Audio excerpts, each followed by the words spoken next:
In the year 1700, if you were born in colonial America, you had roughly a 50-50 chance of reaching your 10th birthday. If you were a woman, childbirth might kill you. If you were a man, a simple wound could end you in 3 days. And yet, they built a civilization, not despite these odds, but by conquering them, one brilliant, brutal solution at a time. So let's go there. Right now, it's just before dawn on a morning in 1710. You're waking up in a one-room cabin in Massachusetts. The first thing you notice isn't the cold, though it's freezing. It's not the darkness, though sunrise is still an hour off. It's the fire, or rather, what remains of it. Because if those embers have died completely overnight, your family might not eat today. And that single fact, that dying fire, will show you everything about how colonial Americans truly survived. The woman of the house is already awake. She's been awake for 10 minutes, lying still in the darkness, listening for the sound that tells her whether the fire still lives. A faint crackle, the whisper of settling coals. If she hears nothing, she'll have to walk half a mile to the nearest neighbor to borrow live coals in January before breakfast. She rises and moves toward the hearth with practiced silence. Her bare feet know every plank in this floor, every spot that creaks, every nail head that protrudes. In the absolute darkness before dawn, she navigates by memory and touch. This isn't remarkable to her. This is Tuesday. At the hearth, she kneels and reaches carefully into the ash, the technique her mother taught her and her mother's mother before that. You don't dig frantically. You move slowly, feeling for warmth. Your fingers are your instruments. Too fast and you scatter the coals.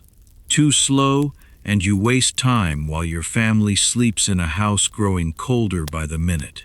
There, a glow beneath the ash, red, faint, but alive. She exhales, a breath she didn't know she was holding. The fire lives. Now comes the art. She feeds it carefully. Not wood, not yet. First, the smallest kindling, splinters of pine, dry as bone, that she prepared yesterday specifically for this moment. She places them precisely, creating structure, channels for air, space for heat to build. This is architecture in miniature. She's building a fire the way her husband builds a barn. Everything in its right place, everything serving a purpose. A breath of air, gentle, directed. The ember catches a tiny flame. She adds more kindling, slightly larger pieces now, building the structure upward. Only when the flames are strong and steady does she add real wood, oak split to the right thickness. Not too thick, it won't catch. Not too thin, it'll burn too fast. This entire process takes her 15 minutes. 15 minutes of focused, skilled work performed in near total darkness to accomplish something you now do by turning a dial or flipping a switch. But here's what matters. She never fails. Not once in the 20 years she's tended this fire has she let it die completely. Because the cost of failure isn't inconvenience. It's hunger. It's cold. It's potentially death. This is what survival looked like in colonial America. Not dramatic, not heroic in the way we usually imagine, just relentless competence at small, crucial tasks. If this glimpse into that vanished world is pulling you in, subscribe to Timeless Whispers and let it carry you further. The fire is growing now, pushing back the darkness, creating a sphere of warmth and light in the center of the room. You can see your surroundings for the first time, and what you see is a machine, not made of metal and gears, but of wood and mud and human intelligence. This house is a survival machine, and every single element of it represents a problem that someone solved. Start with the walls around you. They're not flat and smooth like modern walls.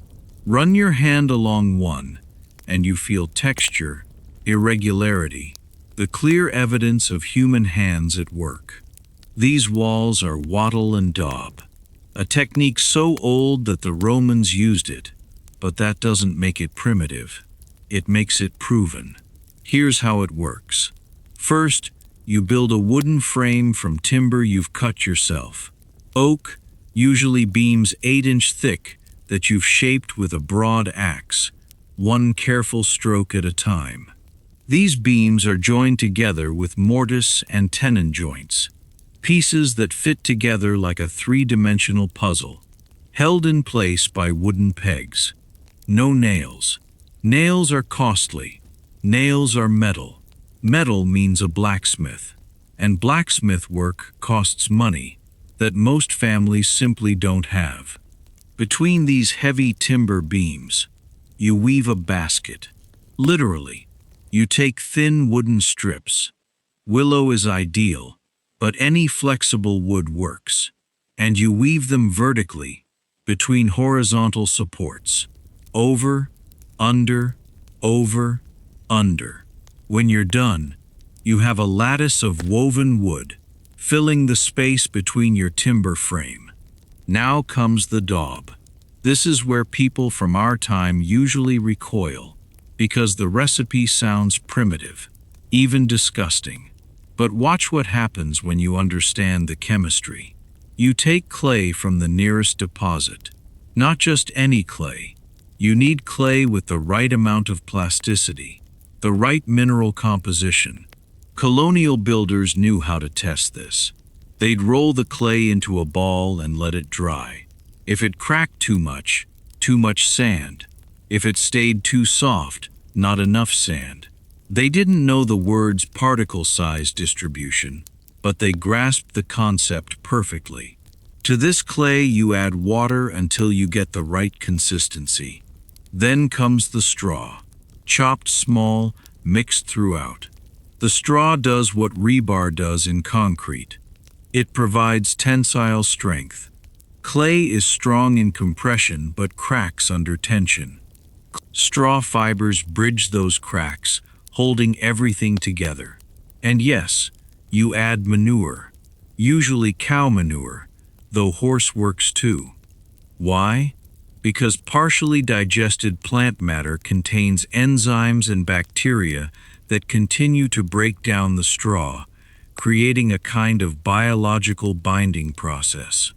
And because the ammonia in manure acts as a mild pesticide, discouraging insects from burrowing into your walls, you plaster this mixture over your woven lattice, packing it in from both sides until you've created a wall 6 inches thick. Then you let it dry. As it dries, something remarkable happens. The clay particles bind together. The straw creates a fibrous matrix throughout. The result is a wall that's surprisingly strong, surprisingly good at insulation, and completely waterproof when properly maintained. How good is the insulation? Better than you'd think. That 6-inch thick wall has an R value. That's the measure of thermal resistance of about R1.5 per inch. Your modern house probably has R13 in the walls. So, this colonial wall gives you roughly R9. That's not great by modern standards, but it's far better than a single layer of wood planks would give you. And here's the genius of it. Every material in these walls came from within walking distance. The timber from the forest you're clearing anyway to create farmland. The clay from a deposit you found while digging your well, the straw from your own grain harvest, the manure from your livestock. The total cash cost of these walls, 0. The labor cost, high. But labor is the one thing colonial families have in abundance. Look up at the ceiling. Those exposed beams aren't decorative. They're structural. And they tell you exactly how this house was built. You can see the axe marks where each beam was shaped. Flat on 4 sides, but not smooth. Smooth takes time, and time is a resource you spend carefully. The roof above those beams is thatch. Bundles of straw layered in overlapping rows, starting from the bottom and working up. Each bundle is tied to the roof frame with rope made from twisted plant fibers. The angle of the roof is crucial. Too shallow and water doesn't run off. Too steep and you waste materials building higher walls. 45 degrees. That's the magic angle thatch has discovered through centuries of trial and error. At 45 degrees, water runs off before it can soak through. Snow slides off before it can soak through. At 45 degrees, water runs off before it can soak through. Snow slides off before it can accumulate to dangerous weight. And you use the minimum amount of material to cover the maximum amount of space. A well-made thatched roof is waterproof, entirely waterproof. Stand inside during a rainstorm and you'll stay dry. The secret is in the density of the thatch and the overlapping pattern. Each bundle overlaps the one below it by 2/3 of its length. Water hits the top surface and runs down the outside of each layer, never penetrating to the inner surface. How long does a thatched roof last? About 25 years, if properly maintained. Maintenance means inspecting it twice a year and replacing damaged sections before leaks start. It means keeping birds from nesting in it and pulling out any plants that try to grow in it. It means grasping that your roof is not a permanent installation. It's a living network that demands attention. The floor beneath your feet is packed earth. Not since the household couldn't afford timber planks, though they likely couldn't, but since earth floors have advantages that might surprise you. They're naturally level. You pound them until they're smooth and grueling as concrete. They don't rot like timber. They don't harbor insects the way timber does. And they maintain a steady temperature, neither heating up in summer nor getting as cold in winter as timber floors would. The disadvantage? Moisture. In heavy rain, groundwater can seep up through an earth floor. The solution? You raise your cabin on a slight rise, if possible, and you dig drainage channels around the perimeter to direct water away. Site selection wasn't random. Colonial builders knew to look at how water moved across land during storms, where snow melted first in spring, where frost came latest in fall. Now, look at the windows. There are 2 of them in this single room, and they're minute, maybe 18 in square. Why so modest? Glass, obviously, is costly, but there's more to it than cost.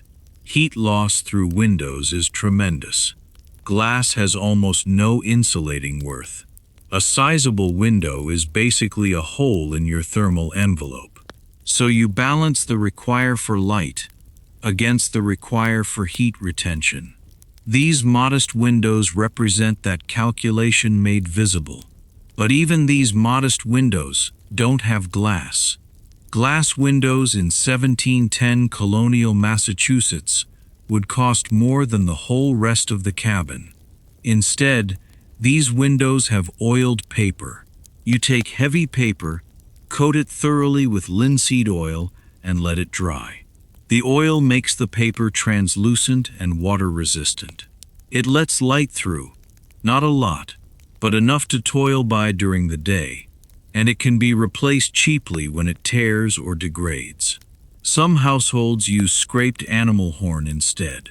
You take a cow horn, boil it until you can separate it into slim layers, then scrape those layers until they're translucent. Horn windows are more durable than oiled paper and actually let through more light, but they demand more craft to make and more time to prepare. Both solutions are temporary compromises. Everyone knows that glass windows are better. Glass is the dream. But dreams have costs, and in colonial America, you make meticulous calculations about which dreams to pursue and which to defer. The door is solid oak, 3 inches stout, hung on hand-forged iron hinges that likely cost a week's wages. It fits well enough to keep out most drafts, but not perfectly. You can feel cold air sneaking in around the edges on winter mornings. Later today, someone will stuff those gaps with rags or clay or twisted grass. Temporary weather stripping that requires to be replaced seasonally. There's a wooden latch on the inside and a string that runs through a hole to toil the latch from outside. At night, you pull the string inside. That's where the phrase "latch string is out" comes from. It means you're welcoming visitors. Pull it in, and visitors know you're either not home or not receiving. The furniture in this room is minimal but purposeful. A table made from stout planks set on trestle legs. Benches instead of chairs. Benches are simpler to make and seat more folk. A chest for storing clothes and valuables with a lock if the household can afford one. The bed we mentioned earlier, hide with its rope frame and straw mattress. That rope bed demands maintenance you wouldn't expect. The ropes stretch with use and require to be tightened regularly. There's a special tool for this, a bed wrench that hooks onto the ropes and lets you crank them tight again. When someone says they'll sleep tight, they're referring to this literal tightening of bed ropes. Loose ropes mean a sagging, uncomfortable bed. Tight ropes mean better support and better sleep. Everything in this room serves multiple purposes.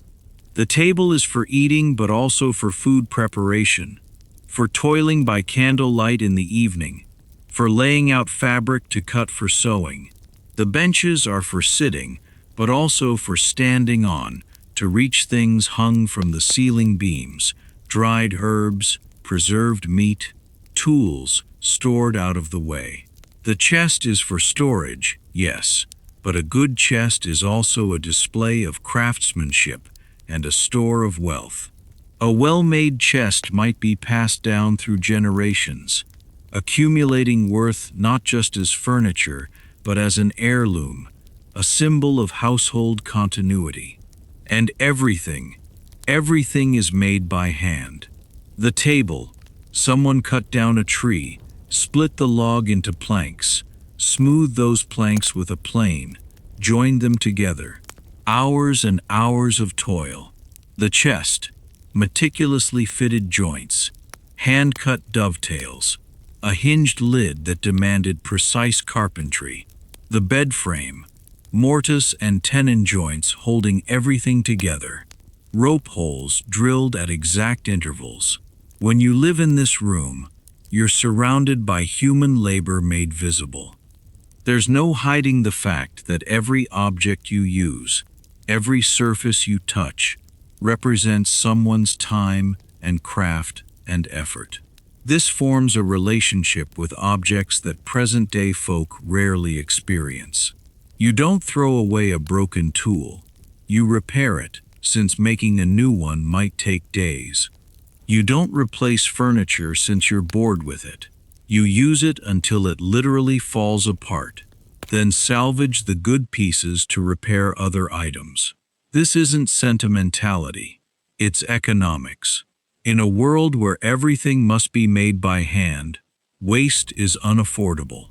The fire is burning strongly now, pushing real warmth into the room. The wife who raised it up is already at toil on the next task, breakfast.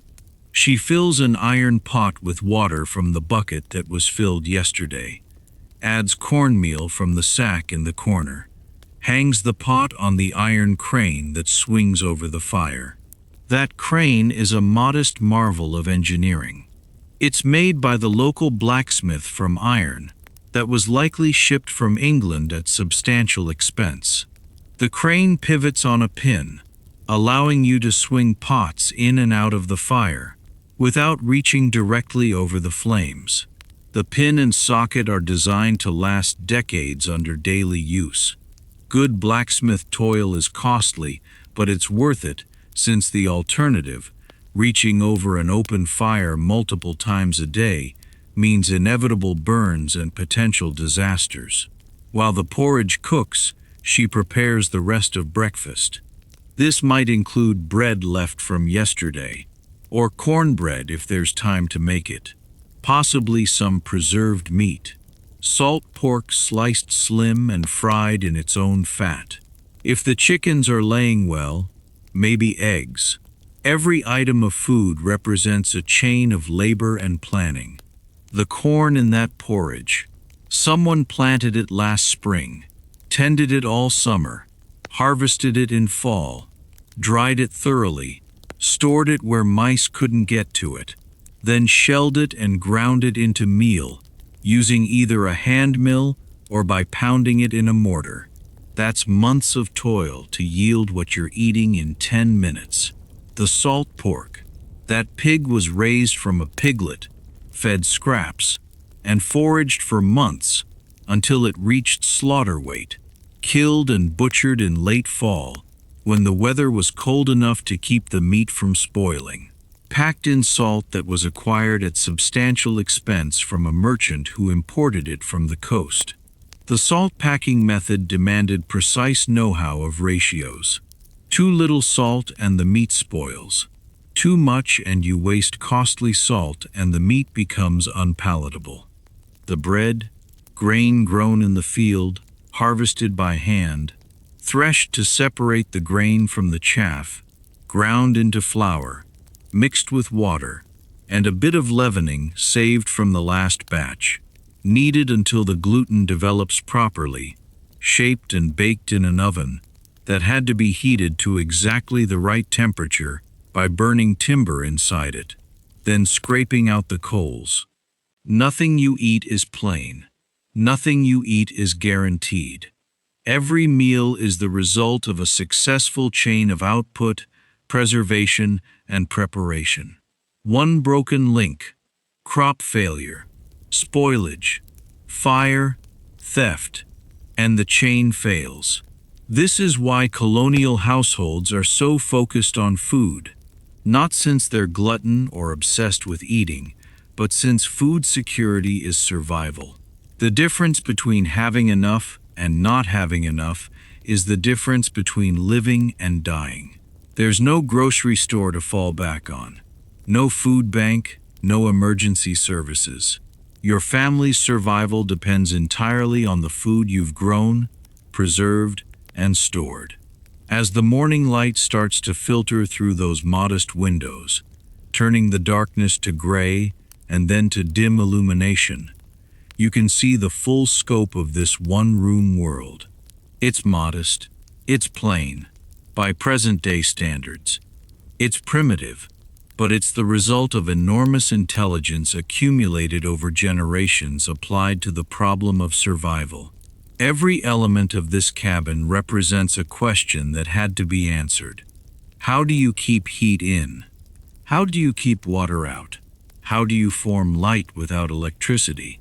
How do you store food without refrigeration? How do you make furniture without power tools? How do you raise walls without hardware stores? The answers are all around you. Not perfect answers. No one would claim that wattle-and-daub is better than present-day insulation, or that oiled paper windows are preferable to double-pane glass. But these are answers that toil, proven answers. Answers that kept households alive through centuries of New England winters. And the know-how demanded to implement these answers that was passed down parent to child, master to apprentice, neighbor to neighbor. No instruction manuals, no YouTube tutorials, just observation, practice, and the grasping that failure to learn these crafts could mean death. The sun is rising fully now. Time to step outside and see what the day holds. Time to grasp how this cabin, this survival mechanism, fits into the larger networks that kept colonial settlements alive. Now let's step outside and experience the life. The door opens and cold air rushes in, sharp enough to make you catch your breath. Step outside, and the first thing you notice is the landscape. It doesn't look like farmland in the way you might imagine. It looks like a battlefield between humans and woodland. And in a very real sense, that's exactly what it is. Stumps. Everywhere you look, stumps. Massive tree stumps, some of them 4 feet across, jutting up from the ground like broken teeth. These are the ghosts of the woodland that stood here 20 years ago. Old-growth oak, pine, chestnut, trees that had been growing for centuries before the first European settlers arrived. Cutting down these trees was grueling toil, but it was nothing compared to removing the stumps. A full-grown oak has a root network that extends outward as far as the tree is tall and down into the earth deeper than you can easily dig. Removing one stump entirely might take 3 husbands a full week of brutal labor, digging, chopping roots, leveraging with poles, eventually burning what they can't dig out, so they don't bother. They cut the trees, use the timber for raising or firewood, and plant around the stumps. Over decades, the stumps will rot. In the meantime, you toil around them. This is pragmatism in its purest form. Allocate your labor where it produces the most worth. A week spent removing a stump is a week not spent planting crops, raising fences, or doing any of the 1,000 other tasks that keep a household alive. Between the stumps, you see the fields. These aren't the neat rectangular plots of present-day agriculture. There are regular shapes following the contours of the land, avoiding rocky outcrops, toiling around the stumps. But look closer, and you'll see intelligence at toil. The corn is planted in modest mounds, each mound about 3 feet from the next. This spacing isn't random. It's calculated. Too close together, and the plants compete for nutrients and sunlight. Too far apart, and you're wasting land. 3 feet is the sweet spot that indigenous farmers discovered centuries ago, and that colonial farmers adopted. In each mound, you'll see 4 or 5 corn plants growing together. Why multiple plants? Insurance against failure. One seed might not germinate. A bird might eat one sprout. An insect might destroy another. Plant 5. Expect 3 to endure. Those 3 plants will shade the ground around them, suppressing weeds, and their roots will share the mound's nutrients. But notice what else is growing in these corn mounds. Climbing up the corn stalks, you see bean plants, and spreading along the ground between the mounds, squash vines with their broad leaves. This is the Three Sisters network, and it's one of the most elegant pieces of agricultural engineering you'll ever encounter. The corn grows tall and provides a structure for the beans to climb. If this quiet world is easing you toward sleep, subscribe to Timeless Whispers and let it carry you further. The beans, like all legumes, have nodules on their roots, containing bacteria that fix nitrogen from the air and convert it into a form plants can use. This nitrogen fertilizes the corn. The squash spreads along the ground, its sizable leaves shading the soil, retaining moisture and preventing weed growth. 3 plants, 3 different root depths, 3 different nutrient requirements, all supporting each other. Together, they yield more food from the same land than any one crop could yield alone. And the colonists didn't invent this network.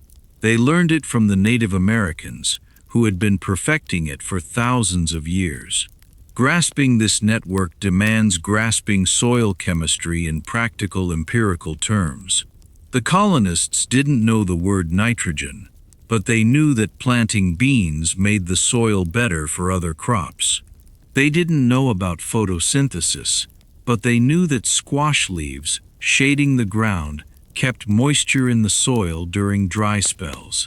This kind of know-how, practical, observational, passed down through demonstration rather than written instruction, is what kept colonial agriculture productive. Academic know-how would come later.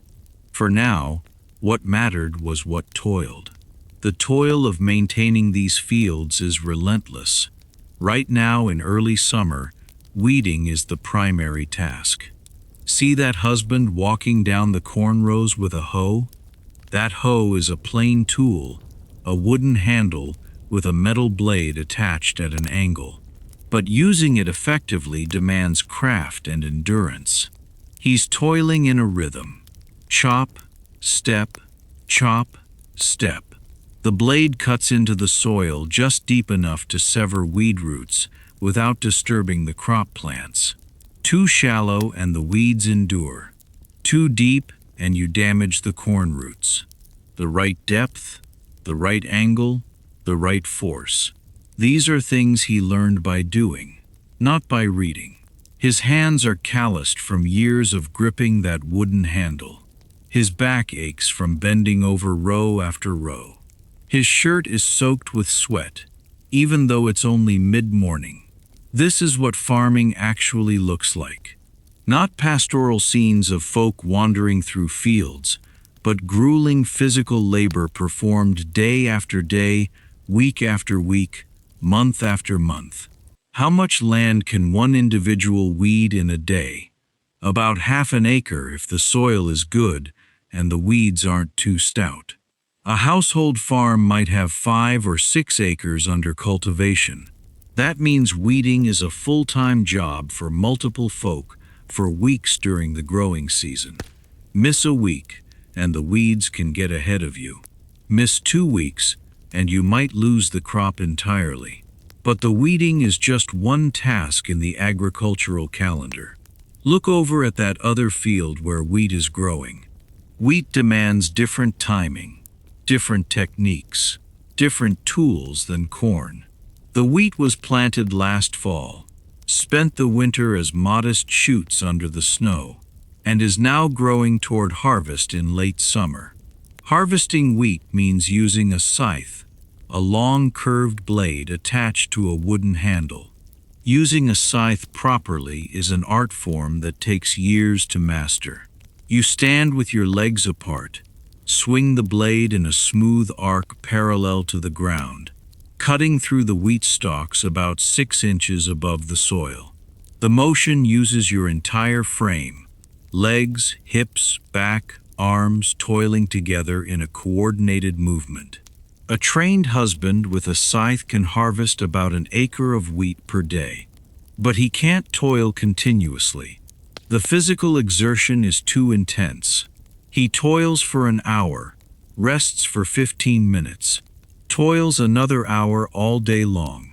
And even with this pace, his muscles will be screaming by evening. The cut wheat falls in neat rows called swaths. Behind the husband with the scythe come others who gather the cut stalks into bundles called sheave, tie them with twisted straw, and stack them into shocks, teepee-shaped arrangements that let air circulate while keeping rain off the grain heads. The sheave will sit in the field for a week or two drying thoroughly. Then they'll be loaded onto carts and taken to the barn for threshing. The method of separating the grain from the straw. Threshing happens on the barn floor. Sheaves are spread out and beaten with wooden tools called flails. 2 sticks connected by a leather thong. You swing the flail so the free stick strikes the grain heads, knocking the kernels loose. Swing, hit all day long. The rhythm is hypnotic, but the toil is exhausting. After threshing comes winnowing. The grain and chaff are mixed together on the barn floor. On a windy day, you take a wooden shovel and toss the mixture into the air. The wind blows away the lightweight chaff, while the heavier grain falls back to the floor. Toss. Let the wind sort it. Gather the grain. Repeat. Hours and hours of repetitive toil.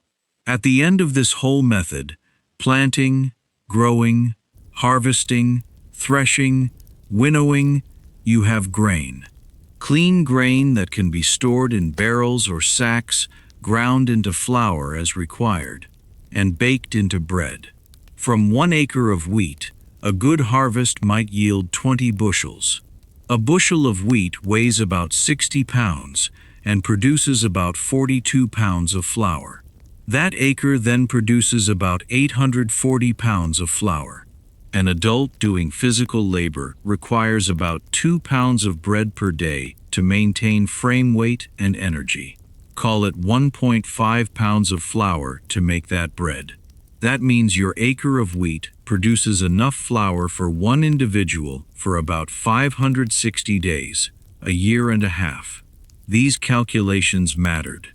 Colonial households had to know with reasonable accuracy how much land they required to plant to feed themselves through the year. Too little and they starve. Too much and they've wasted labor they could have spent on other tasks. The math was life and death performed without calculators or spreadsheets, based on experience and passed down know-how. Now look over at the vegetable garden near the cabin. This is primarily the woman's domain, though children aid here too. The garden is smaller than the grain fields, maybe a 1/4 acre, but it's intensively managed.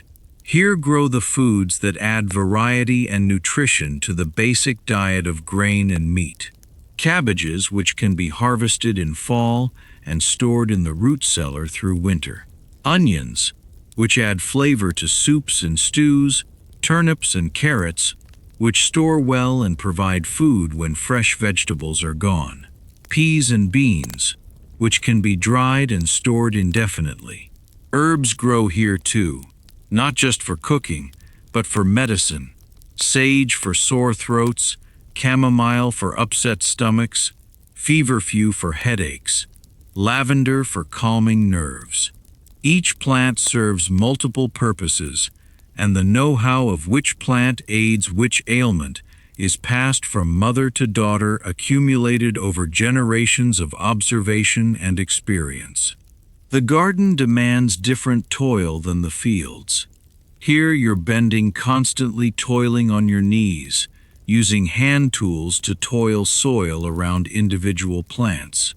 You're thinning seedlings, pulling out the weaker plants, so the stronger ones have room to grow. You're pinching off side shoots from tomato plants to direct energy to fruit output. You're checking for caterpillars that can strip a cabbage plant overnight. This is detailed toil that can't be rushed. Rush and you damage plants, miss problems that will compound later. The garden produces less total food than the grain fields, but it produces variety and nutrients that grain alone can't provide. Without the vitamins from fresh vegetables, folk cultivate deficiency diseases, scurvy, pellagra, ricketts. Near the garden, you'll find the chickens, a dozen or so hens and a rooster scratching in the dirt, pecking at insects and scattered grain. These birds are smaller than present-day chickens. Maybe 5 pounds for a hen, 7 for a rooster.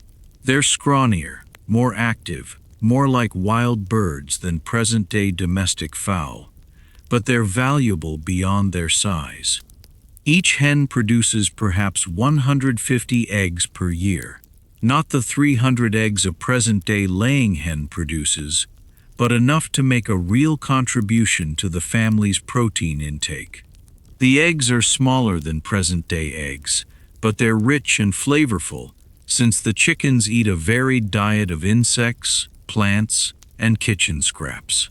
Gathering eggs is a daily task, typically given to children old enough to be responsible, but young enough that their labor isn't crucial for heavy farm toil.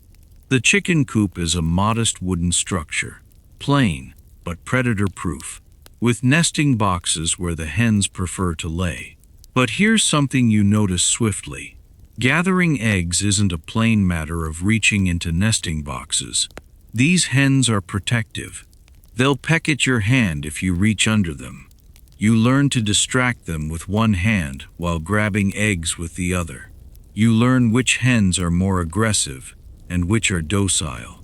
You cultivate a relationship with these birds based on daily interaction and practical necessity. The rooster serves a critical purpose beyond fertilizing eggs. He's a guard animal. At the first sign of a hawk overhead or a fox approaching, he sounds an alarm that sends the hens running for cover. A good rooster can be the difference between keeping your flock and losing it to predators. Over near the barn, you see the cow. Just one cow for most households. Keeping multiple cattle demands more pasture and more labor than most can manage. This cow is a dual-purpose animal, providing both milk and eventually, after her productive years are over, meat. She's being milked now. The wife sits on a low wooden stool, a wooden bucket between her knees, her hands toiling in the rhythmic squeeze and pull motion that draws milk from the udder. This is trained toil. Pull too grueling and you hurt the cow.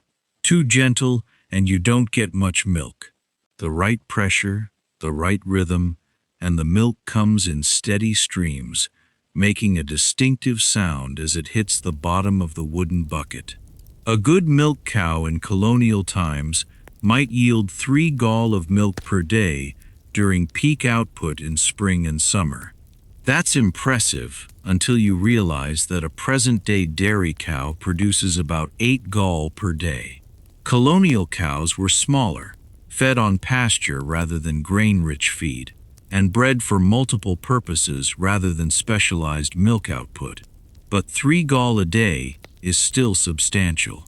Fresh milk doesn't keep long without refrigeration, perhaps a day in cool weather, less in summer heat. So that milk has to be processed swiftly into forms that store better. Some of it gets drunk fresh, of course. Children especially benefit from the protein and calcium, but the majority gets transformed. Cream rises to the top of fresh milk if you let it sit. Skim that cream off, and you can churn it into butter. The butter churn is a wooden barrel with a wooden plunger that fits through a hole in the lid. Pour cream into the churn. Toil the plunger up and down for what feels like forever. Typically 30 to 40 minutes until the fat globules in the cream start to clump together. Suddenly, the texture changes. What was liquid cream becomes solid butter and liquid buttermilk. Pour off the buttermilk, which is actually nutritious and useful for baking. Gather the butter. Rinse it in cold water to remove buttermilk. Toil it with wooden paddles to press out excess moisture. Add salt for preservation and flavor. What you end up with is butter that will keep for weeks in a cool cellar. A gallon of cream produces about 2 pounds of butter. At peak output, the cow is producing enough cream for a pound of butter every other day. That butter is valuable. It can be sold or traded for goods the household can't yield themselves, or it can be meticulously hoarded in crocks, packed in salt, stored in the coolest part of the cellar for use through winter. When the cow's milk output drops, the remaining milk gets made into cheese. And plain cheese output involves heating milk to a specific temperature, around 90 degrees Fahrenheit, adding something acidic like vinegar or rennet from a calf's stomach, and waiting for the milk to curdle. The solid curds are separated from the liquid whey, pressed together to remove more moisture, salted and aged. Fresh cheese can be eaten immediately. Aged cheese stored in a cool place for weeks or months develops more complex flavors and keeps longer. A trained cheesemaker learns to judge the exact temperature, the exact amount of acid, the exact pressing pressure that produces the best cheese. This know-how comes from experience. Hundreds of batches, each one slightly different, each one teaching something. The whey left over from cheese isn't wasted. It goes to the pig. But every household that can afford it keeps a pig or two, since pigs are remarkably efficient at converting waste into meat. Kitchen scraps away from cheese-making grain that's gone moldy. Vegetables past their prime. All of it goes to the pig. A pig raised from spring to fall can reach 200 pounds by November. When the weather turns cold enough for safe butchering, that pig represents perhaps 150 pounds of meat after butchering. Hams, bacon, chops, organ meat, fat for rendering into lard. For a household of 6 or 8 folk, that's a substantial portion of their annual protein requirement. Butchering day is a settlement event. It demands multiple folk, specific know-how, and quick toil. The pig must be killed humanely and swiftly. The blood must be caught for making blood sausage. The frame must be scalded in boiling water to loosen the hair, then scraped clean. The carcass must be opened meticulously to avoid puncturing intestines. Organs must be removed and processed immediately. Every part of the pig gets used. The meat is sorted by type: ham, shoulder, bacon, chops. The organs become head cheese, liver pudding, sausage casings. The fat is rendered into lard for cooking and soap making. The bones are saved for soup stock. Even the bristles are kept for making brushes. Most of the meat gets preserved immediately. Some pieces are packed in salt, layers of meat, layers of salt in wooden barrels. The salt draws out moisture and forms an environment where bacteria can't endure. Salt pork and salt ham will keep for months, even through summer heat, though they become harder and saltier the longer they're stored. Other pieces get smoked.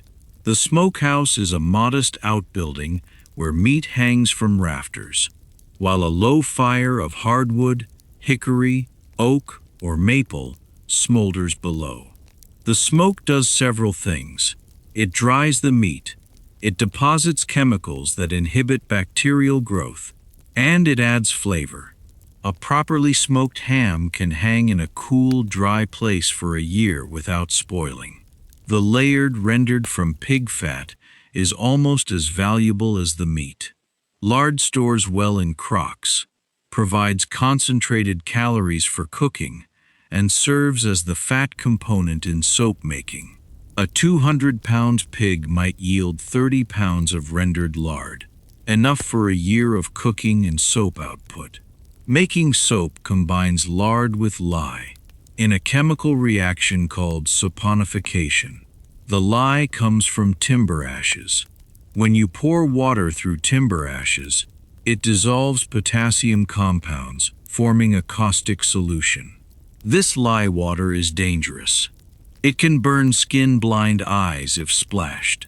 But mix it meticulously with melted lard at the right temperature, and a chemical reaction occurs. The result is soap. Colonial soap is harsh by present-day standards. It's made for washing clothes and dishes, not frames. Using it on your skin would leave you red and irritated. But for cleaning pots caked with food residue or clothes stained with dirt and sweat, it toils remarkably well. The method of making soap happens once or twice a year, producing enough to last until the next batch. The wife doing this toil wears old clothes and toils meticulously, knowing that a splash of lye can cause serious burns. She stirs the lard and lye mixture in an iron pot over an outdoor fire, watching for the moment when the consistency changes from liquid to something thicker, more custard-like. That's when saponification is entire. She pours the soap into wooden molds, lets it harden, then cuts it into bars. These bars won't win any beauty contests. They're brown or gray, rough-surfaced with an earthy smell, but they represent chemistry grasped through practice, a useful product made from materials that might otherwise be wasted. All of this, the grain growing, the garden tending, the livestock management, the food preservation, the soap making happens simultaneously, overlapping, demanding attention according to seasonal schedules that can't be delayed. Miss the right week for planting, and your yield suffers.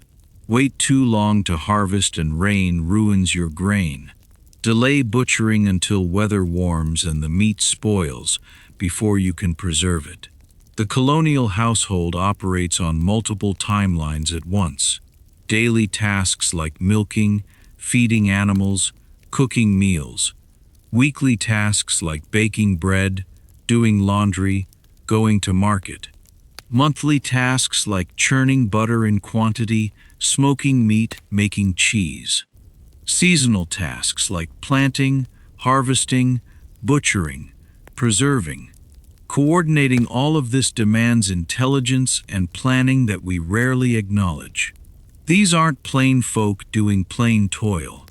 They're managing complex networks with multiple variables, making decisions that cascade through weeks or months, allocating limited resources, time, energy, coin, materials, to maximize survival chances. And they're doing it without written schedules, without alarm clocks, without the planning tools we take for granted. They're doing it through experience, observation, and know-how, passed down through demonstration and practice. The sun is high now, midday. Time for the main meal of the day. The household gathers around the table we saw this morning. The food is plain but substantial. Bread, cheese, maybe some preserved meat. Water from the well or cider from last fall's apple harvest. Everyone eats with their hands or uses spoons carved from timber. Conversation is practical, discussing afternoon tasks, planning tomorrow's toil, solving problems that have arisen. After the meal, there's no rest. The afternoon brings more toil, always more toil.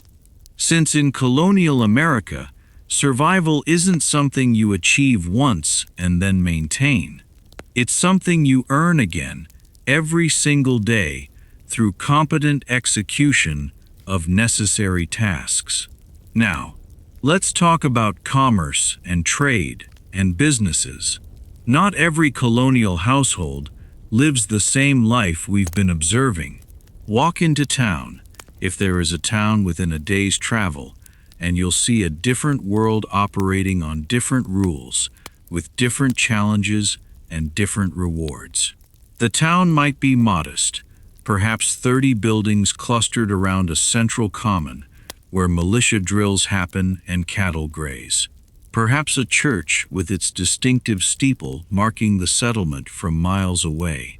Perhaps a tavern, a general store, a blacksmith shop, and cabins ranging from modest to substantial depending on their owner's wealth. This is where the classes separate visibly. In the countryside, everyone toils with their hands, and everyone looks roughly similar. Worn clothes, calloused hands, weathered faces. But in town, you can identify a person's social position at a glance. See that husband walking down the street. If your mind is starting to drift, follow timeless whispers. So tonight is not the last time you visit this world. His coat is made of wool so fine it almost shimmers. The buttons are brass, polished to a shine. His breeches fit properly. They're tailored, not just cut from a pattern and sewn loose. His stockings are white silk. His shoes have silver buckles. His wig is powdered white and styled in the latest fashion from London. This is a wealthy merchant, or perhaps a sizable landowner. His wealth doesn't come from toiling with his hands. It comes from owning things. Land, ships, trading partnerships, credit relationships that span the Atlantic. He might own the general store, where ordinary households buy the few goods they can't yield themselves.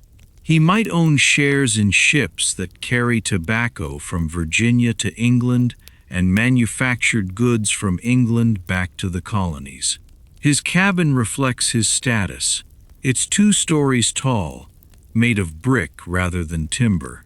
Brick demands brickmakers, kilns, specialized know-how, and considerable capital investment.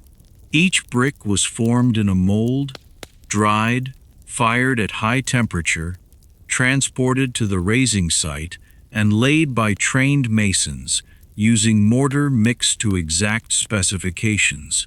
A brick cabin might cost 10 times what a wooden cabin costs. Inside, the rooms have specialized purposes. A parlor for receiving guests, furnished with chairs upholstered in imported fabric. A dining room with a table sizable enough for formal dinners, set with or even silver serving pieces. A library with actual books, leather-bound volumes shipped from London at enormous expense. His wife wears a dress made of silk or fine cotton imported from India. The fabric alone might cost more than a farm household makes in a year. The dress is constructed with dozens of minute stitches, fitted precisely to her frame by a professional seamstress. She wears a corset underneath, stays made with whalebone strips that shape her torso into the fashionable silhouette. Her day looks nothing like the farm wife's day we observed earlier. She doesn't milk cows or churn butter or tend fires. She has servants for that, possibly indentured servants who've sold years of their labor to pay for passage to America. Possibly enslaved folk if she lives in the southern colonies where slavery has become the foundation of the economy. Instead, she manages the household. She directs the servants, plans menus, orders supplies from the store, maintains social relationships with other wealthy households through formal visiting and dinner parties. Her toil is administrative, social, and symbolic rather than physical. But here's what's critical to grasp. Even this wealthy household lives without electricity, without indoor plumbing, without central heating, without any of the technologies that make present-day life comfortable. They have more candles than poor households, but candles are still their only source of light after dark. They have servants to carry water, but water still has to be carried bucket by bucket. They have larger fireplaces and more firewood, but they're still dependent on fire for heat and cooking. Wealth in colonial America buys you nicer versions of the same basic technologies everyone else uses. It doesn't buy you fundamentally different technologies. The gap between rich and poor is real and considerable, but it's not the chasm that exists in present-day societies. Now look at that husband toiling in the blacksmith shop. He's middle class, not wealthy, not poor, but somewhere in between. He owns his shop and his tools, which represent considerable capital. A proper blacksmith's anvil might weigh 200 pounds and cost a year's wages.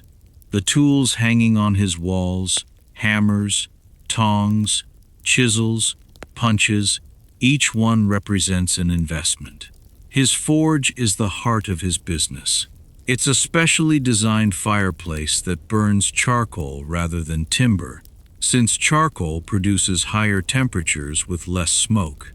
A bellows, a sizable leather bag with wooden handles, forces air into the fire, raising the temperature high enough to make iron glow white hot. Watch him toil. He pulls a piece of iron from the forge using long-handled tongs. The iron is glowing orange-red, radiating heat you can feel from several feet away. He places it on the anvil, and strikes it with a hammer. The hammer weighs perhaps 3 pounds, and he swings it with controlled force, grueling enough to shape the metal, not so grueling that he loses control. The sound is distinctive, a clear ringing tone, as hammer meets hot iron. Strike, reposition, strike, reposition. Each blow moves the metal slightly, gradually shaping it into whatever form is required. A horseshoe curves under repeated strikes. A nail emerges from a rod of iron toiled with practiced precision. A hinge takes shape through a series of bends and holes punched through glowing metal. The craft demanded is enormous. Iron has a narrow temperature range where it's soft enough to shape, but not so hot that it burns and crumbles. The blacksmith judges this temperature by color. Yellow-white is welding heat. Orange-red is forging heat. Cherry-red is too cool for heavy toil.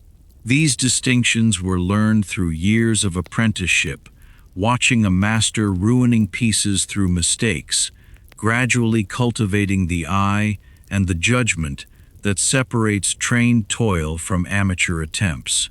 And the blacksmith's product is vital to the whole settlement. Farmers require plowshares, hoes, axes, and scythes.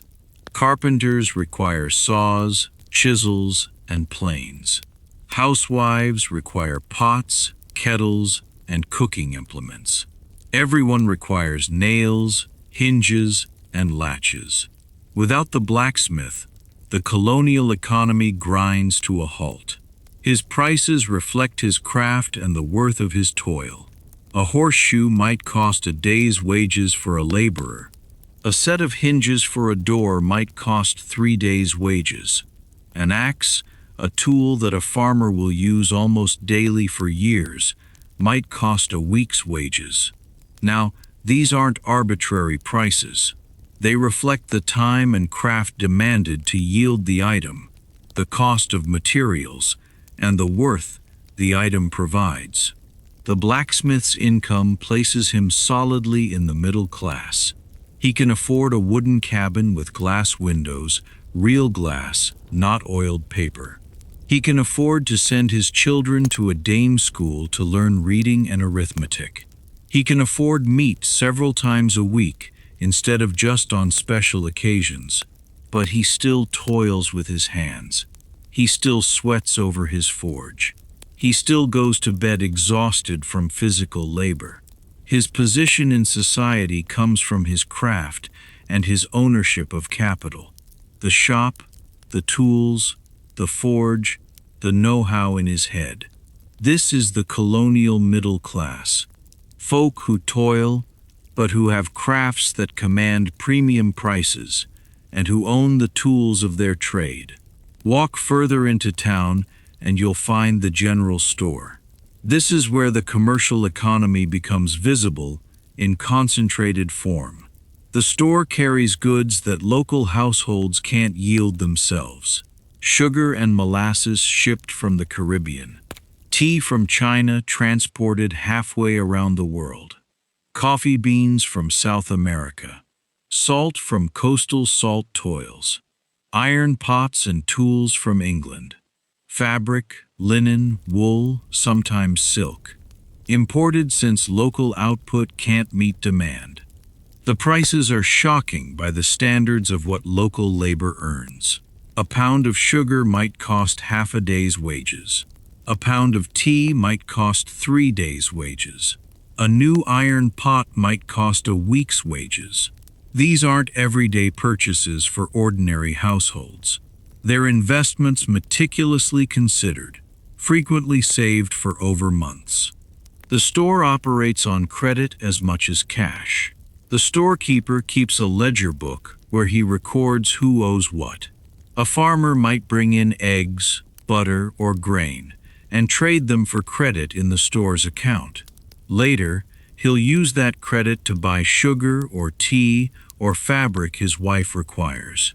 The storekeeper profits from the markup between what he pays for goods wholesale and what he charges retail. and from the interest he charges on credit extended. This credit network is critical since actual coins made of silver or gold, is scarce in the colonies. Most transactions happen through barter or credit. You trade your labor or your products for goods or services you require.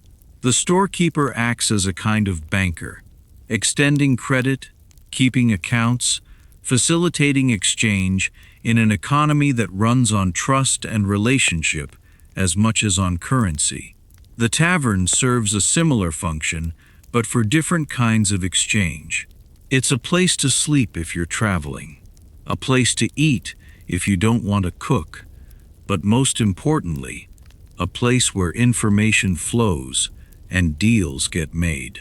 Inside the tavern, you'll find farmers discussing crop prices, merchants negotiating deals, travelers sharing news from other colonies or from England. There's no newspaper in most modest towns. News travels by word of mouth, and the tavern is where that exchange happens. The tavern keeper serves beer, ale, cider, and stronger spirits like rum and whiskey. Colonial Americans drink alcohol with every meal, including breakfast, partly since it's safer than water in towns where wells might be contaminated. A typical adult might consume a quart of beer or cider per day, plus occasional stronger drinks. The prices are regulated by law in many colonies. A pint of beer might cost the equivalent of an hour's wages for a laborer. Room and board for a night might cost a day's wages. These prices are set to be affordable for travelers, while providing the tavern keeper with a living. But the tavern is also a business in ways that aren't immediately obvious. The tavern keeper requires to manage inventory, barrels of beer and cider, stores of food, bedding for rooms upstairs.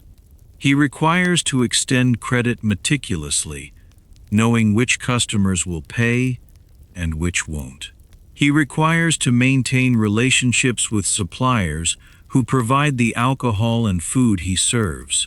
And he requires to manage the social dynamics of a space where folk drink, argue, gamble, and occasionally fight.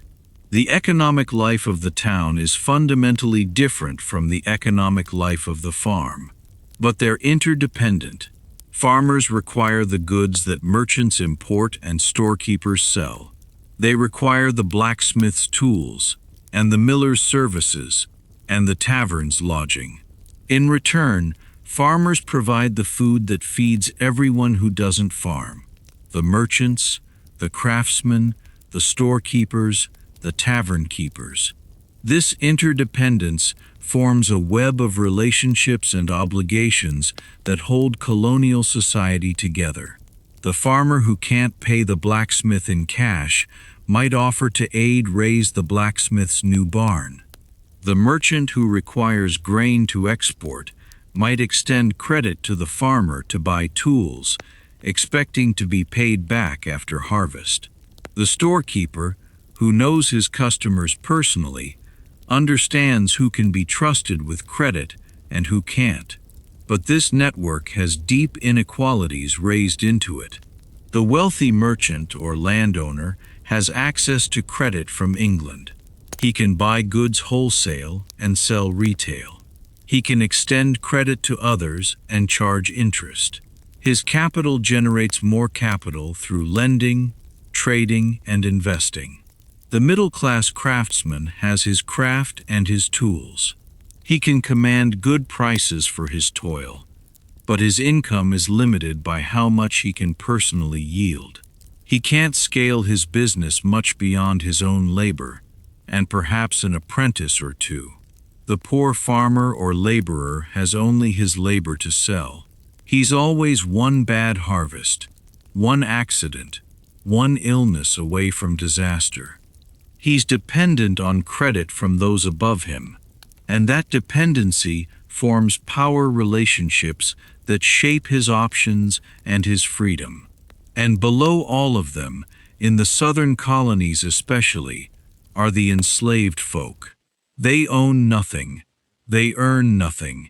They have no legal rights. Their labor is extracted by force, and the wealth they form flows entirely to those who claim to own them. This is the brutal reality underlying the colonial economy. The prosperity of wealthy planters in Virginia and South Carolina is raised directly on enslaved labor. The rice and tobacco that make them rich are planted, tended, and harvested by folk who will never benefit from their own toil. The fine cabins and imported luxuries are acquired with wealth extracted from folk who sleep in rough quarters and eat minimal rations. The northern colonies have slavery too, though on a smaller scale. Even in New England, some wealthy households own enslaved folk to toil as domestic servants or trained laborers. The moral horror of this network exists alongside the everyday economic calculations that make it persist. Grasping colonial commerce means grasping these different levels operating simultaneously. The subsistence farmer, producing primarily for his own family's consumption. The craftsman producing goods for sale to the local settlement. The merchant trading goods across long distances. The wealthy landowner extracting profit from land and labor and underlying everything in the southern colonies. The enslaved folk whose forced labor forms wealth they'll never share in. The sun is getting lower now. In town, folk are finishing their daily business. The blacksmith banks his forge, knowing he'll require to revive it tomorrow. The storekeeper tallies his accounts, marking who bought what on credit. The tavern begins to fill with locals stopping for a drink before heading home. This is colonial commerce, not a plain or a pure network, but a complex web of output, exchange, credit, and power relationships. It toils efficiently enough to support a growing population and increasing prosperity for some, but it toils through exploitation and inequality that benefits some at the expense of others. The genius of the network is in its networks. How goods flow from Europe to the colonies and back. How credit relationships allow exchange in a cash-poor economy. How specialized craftsmen serve broader settlements. The injustice of the network is in its distributions. Who owns what? Who benefits from whose labor? Who has power and who doesn't? As evening approaches, it's time to return to the countryside, to see how colonial households face the season that tests everything they've raised. Winter is coming, and winter, more than any other season, will reveal whether the networks we've observed are sufficient for survival.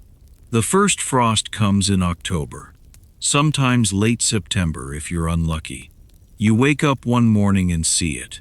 A slim white coating on everything outside, glittering in the early light. The garden plants that were green yesterday are black and wilted today. The growing season is over. What you've grown, preserved, and stored is what you have. There will be no more until spring. This is when the calculations matter. Every colonial household has been doing math in their heads all summer and fall. Serum rough calculations that determine whether they live or die. How many bushels of wheat did we harvest? How many barrels of salted pork? How many crocks of butter? How much firewood have we cut and stacked? The firewood calculation is especially crucial. A colonial cabin in New England might burn through 30 cords of timber in a winter. A cord is a stack 4 feet high, 4 feet wide, and 8 feet long, 128 cub-feet of timber. 30 cords means 3,840 cubic feet of timber. All of it cut, split, and stacked before the snow gets too deep to toil. Cutting that much timber is a full-time job for one husband for about 3 months. The method starts in late spring or early summer, when the sap is down and the timber will dry properly. You select trees. Dead ones are ideal since they're already dry, but live trees toil too if you give them time to season. Felling a tree with a handsaw and an axe is brutal toil. A tree 2 feet in diameter might take an hour to bring down. Then, it has to be limbed, all the branches cut off and stacked separately for kindling. Then the trunk has to be cut into sections short enough to fit in your fireplace. 16 inches is standard. Each cut through a 2-foot diameter trunk takes 10 minutes of steady sawing. Then comes splitting. You stand each round on end and drive a wedge into it with a sledgehammer. The timber splits along the grain. Hardwood like oak splits cleanly if you hit it right.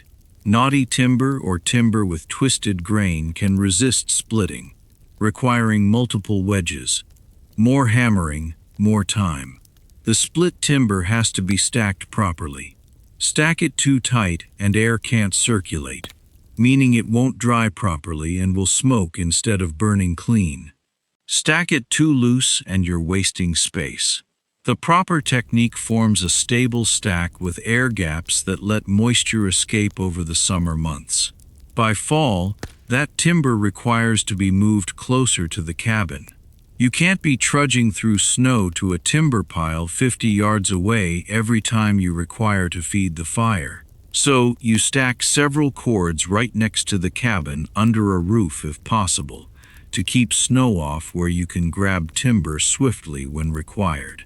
The math is plain but unforgiving. If you've cut 25 cords and you require 30, you'll run out of firewood sometime in late February. When that happens, you'll be burning furniture, fence posts, anything that will burn. You'll be cold, desperately cold. And if the cold doesn't kill you directly, it will weaken you enough that disease might finish the job. So colonial households cut extra. They aim for 35 cords if they think they require 30. The margin for error is their insurance policy against a winter that's harder than expected or timber that's not as dry as it should be. Food calculations follow similar logic. An adult doing physical labor requires about 3,000 calories per day to maintain frame weight. Through a 6-month winter, that's about 540,000 calories per individual. For a household of 6, you're looking at 3.2 million calories that require to be stored in the cellar, the smokehouse, and the barrels in the barn. What does 3.2 million calories look like? About 400 pounds of wheat flour provides roughly 1 million calories. So you require 1,200 pounds of flour just for bread. Adding cornmeal, dried beans, salted pork, smoked ham or butter, cheese, dried apples, turnips, carrots stored in the root cellar. The total amount of food demanded to keep a household alive through winter is staggering. And every bit of it had to be yielded by that family's own labor, or traded for with surplus they yielded. There's no grocery store to fall back on. There's no emergency food distribution. If you run out in March, you starve. It's that plain. The root cellar is where much of this food lives. If you haven't seen a proper root cellar, it's effortless to underestimate the engineering involved. The cellar is dug into a hillside or beneath the cabin, deep enough that the surrounding earth provides insulation. 6 feet deep, minimum. 8 feet is better. The walls might be lined with stone to prevent collapse and to provide thermal mass that moderates temperature swings. The ceiling is heavy timber covered with earth. More thermal mass, more insulation. The entrance is modest and fitted with a heavy door to minimize heat transfer with the outside air.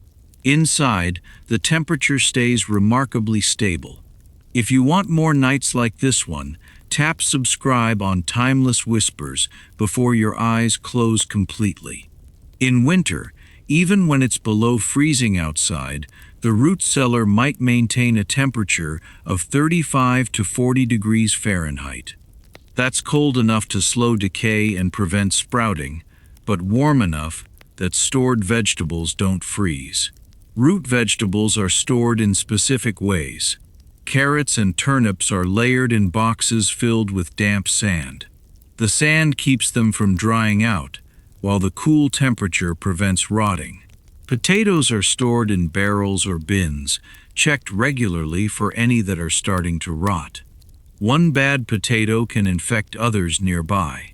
Cabbages might be hung from the ceiling by their roots or buried in straw.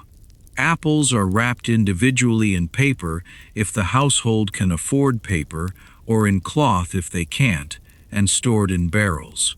The wrapping prevents one rotting apple from touching others.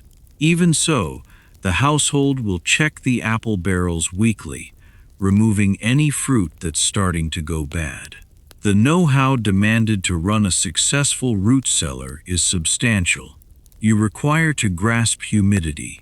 Too dry, and vegetables desiccate. Too wet, and they rot. You require to grasp air circulation. Stagnant air promotes mold growth. You require to grasp temperature. Different vegetables have different optimal storage temperatures, and you require to monitor constantly.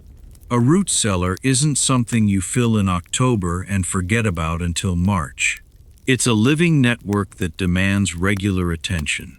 Someone goes down there every few days to check on things, to remove anything that's starting to fail, to adjust humidity by adding or removing damp cloths, to ensure that the food you're counting on to keep your household alive is actually staying good. But even with meticulous storage, food runs low by late winter. The bread is made from flour that's starting to taste stale. The preserved meat is harder and saltier than it was in November. The last apples are wrinkled and mealy. The butter is running out. The cheese is nearly gone. This is when you grasp the phrase, spring tonic. After months of preserved food with declining nutritional worth, folk cultivate deficiency symptoms. Their gums might bleed. Early scurvy from lack of vitamin C. Their joints ache. They feel weak and tired beyond what winter cold alone would explain. The first wild greens of spring, dandelion leaves, watercress, anything green and fresh are consumed eagerly, not since they taste good, but since the frame is desperate for nutrients it hasn't had in months. These plants literally save lives by providing vitamins that stored food has lost. But winter's dangers go far beyond food and fuel shortages. Disease spreads rapidly when households are crowded together in modest, poorly ventilated cabins. The same fire that keeps you warm also keeps you breathing smoke all day, every day. The lack of bathing, even more pronounced in winter when heating water is costly, forms ideal conditions for frame lice, which spread typhus. Respiratory infections are constant. Someone is always coughing. Colds spread from individual to individual through the household. What starts as a plain cold can turn into pneumonia, especially in the very young or the very old. Without antibiotics, pneumonia is frequently fatal. The treatment options are limited and frequently ineffective. The sick individual is kept warm, given broth to maintain hydration, and perhaps dosed with herbal remedies that might or might not aid. Elderberry tea for fevers, wound for coughs, garlic for infections. Some of these have actual medicinal properties. Others are pure placebo. None of them can cure bacterial pneumonia or influenza. When someone dies, and folk do die regularly, especially children and the elderly, the winter complicates everything. The ground is frozen, too grueling to dig a grave. Frames might be stored in unheated outbuildings until spring allows burial. The grief of loss is compounded by the practical impossibility of proper burial. But colonial households cultivate coping mechanisms that go beyond individual preparation. The settlement becomes vital in winter in ways that summer agriculture doesn't demand. When one household runs short of firewood, neighbors share, not out of pure altruism, though that's part of it, but out of mutual self-interest. You aid your neighbor now, since you might require their aid later. This is insurance in human form. When someone gets sick, neighboring wives come to aid with nursing, with cooking, with managing the household while the regular caregivers are overwhelmed. This isn't optional charity. It's a social obligation that everyone understands and participates in, since everyone knows they might require it someday. When a barn roof collapses under snow, and they do collapse regularly, husbands from surrounding farms gather to repair it before the livestock freeze. They do this knowing that their barn might be next, knowing that they're forming obligation networks that will protect them when they require aid. These mutual aid networks are formalized in various ways. Some settlements have written agreements about sharing resources during emergencies. Some churches maintain food stores specifically for distribution to households in crisis. Some towns have appointed officials responsible for identifying households in require and coordinating assistance. The social pressure to contribute to these networks is intense. A household that refuses to aid neighbors in require will find themselves isolated when they require aid. Reputation matters enormously in modest settlements where everyone knows everyone else and where your survival might depend on others' willingness to assist you. Winter evenings provide rare opportunities for leisure, though leisure in colonial terms looks different than present-day recreation. With darkness falling at 4 or 5 in the afternoon and no electric lights to extend the day, households gather around the fire for what might be the only unstructured time of their week. This is when storytelling happens. Oral tradition is how culture, history, and worth get transmitted in a society where many folk can't read. The stories might be Bible stories, everyone knowing them already, but enjoying the retelling. They might be folk tales brought from Europe, tales of clever peasants outwitting nobles, of supernatural creatures, of moral lessons delivered through allegory. The stories might be household history, grandfather talking about the old country, about the voyage across the Atlantic, about the early days of settlement when life was even harder than it is now. These stories serve multiple purposes. Entertainment, yes, but also education, cultural continuity, moral instruction. Music happens too. Someone might have a fiddle, homemade but functional, capable of playing dance tunes and ballads. The fiddle is modest, portable, relatively effortless to make, and doesn't demand the musical literacy that written sheet music would demand. The tunes are passed down by ear, learned through imitation and practice. Singing is even more universal. Toil songs that coordinate group labor during the day become evening entertainment. Hymns learned at church. Ballads that tell stories in verse. Singing together forms social bonding, marks cultural identity, and provides entertainment that costs nothing. Children play games by firelight. Plain games with plain rules. They might play Jack Straws, a game where you pile up sticks and try to remove them one at a time without disturbing the others. They might play blind man's bluff or hide the thimble. They might make shadow puppets on the wall using their hands and the flickering firelight. These games aren't just entertainment. They're training in hand-eye coordination, in following rules, in social interaction. They're how children learn to function in their society. Wives use evening time for handwork that doesn't demand good light. Knitting is ideal. You can knit by touch once you've learned the basic stitches.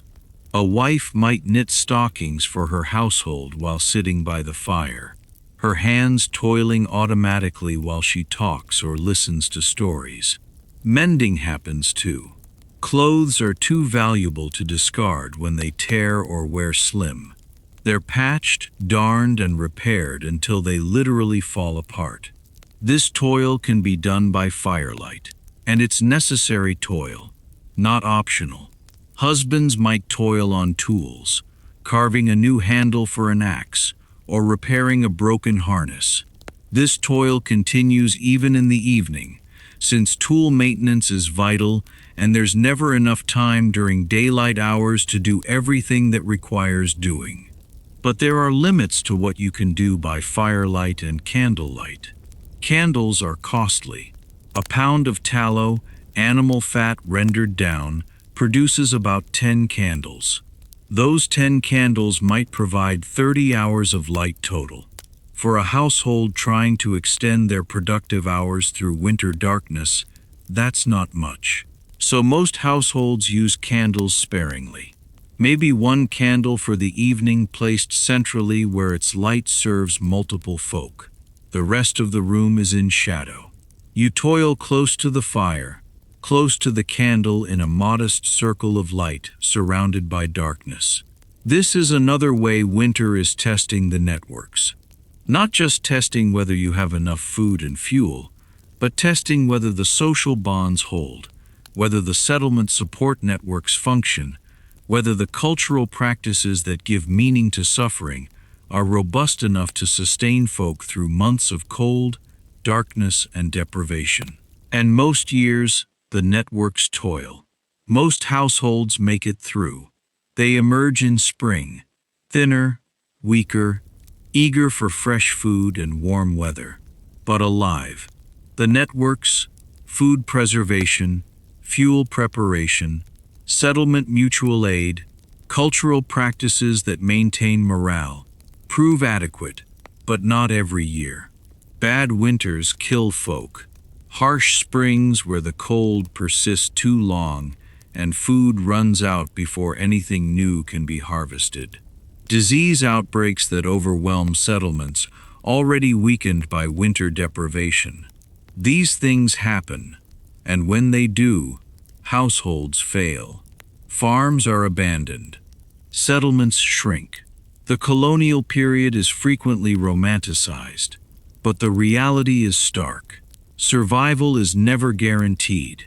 It's earned through competent execution of complex networks, through settlement cooperation, through endurance and determination, and sometimes just luck.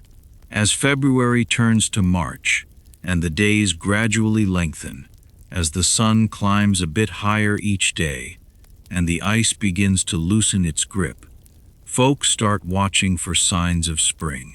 The first robin, the first green shoots in the garden, the first day warm enough to open the windows and air out the cabin. These signs bring hope. Hope that they've made it through another winter.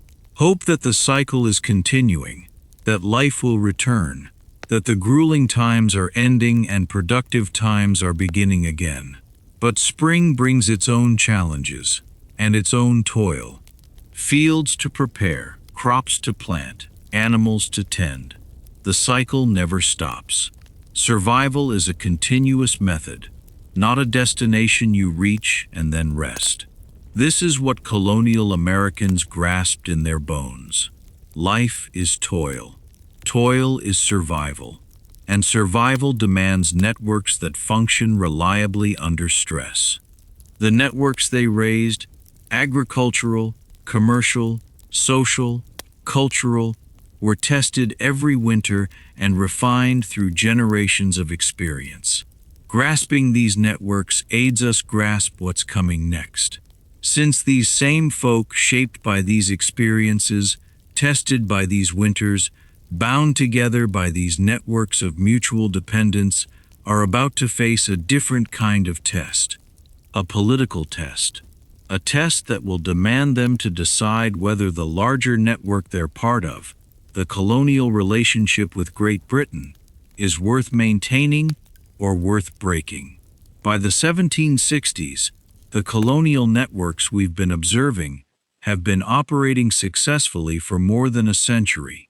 Households know how to endure winters. Settlements know how to support each other. The economy functions through networks of trade, credit, and mutual obligation. The colonies are prosperous, not wealthy by European standards, but productive, growing, and increasingly confident in their own capabilities. And then gradually, the relationship with Great Britain begins to break down. Not suddenly, not over one dramatic event, but through a series of policy changes that make colonial households start questioning whether the arrangement they've accepted for generations actually serves their interests. The 7 Years' War, called the French and Indian War in the colonies, ends in 1763, with Britain victorious but deeply in debt. The war was fought partly to protect British colonial interests in North America. Now Britain looks at the colonies and sees potential revenue to aid pay down that debt. The Sugar Act of 1764 places new taxes on molasses imported from the Caribbean. This might seem like a minor thing. Who cares about molasses? But molasses is the base ingredient for rum, and rum output is a major industry in New England. Distilleries employ workers, form trade goods, generate profit. The tax makes rum more costly to yield, cutting into margins, threatening businesses. The Stamp Act of 1765 goes further. It demands that many printed materials in the colonies, legal documents, newspapers, even playing cards, carry a tax stamp acquired from British officials. This affects almost everyone. The lawyer drawing up a land deed requires stamped paper. The merchant printing advertisements requires stamped paper. The newspaper printer requires stamped paper. The colonial objection isn't primarily about the amount of tax, though the amounts matter. It's about the principle.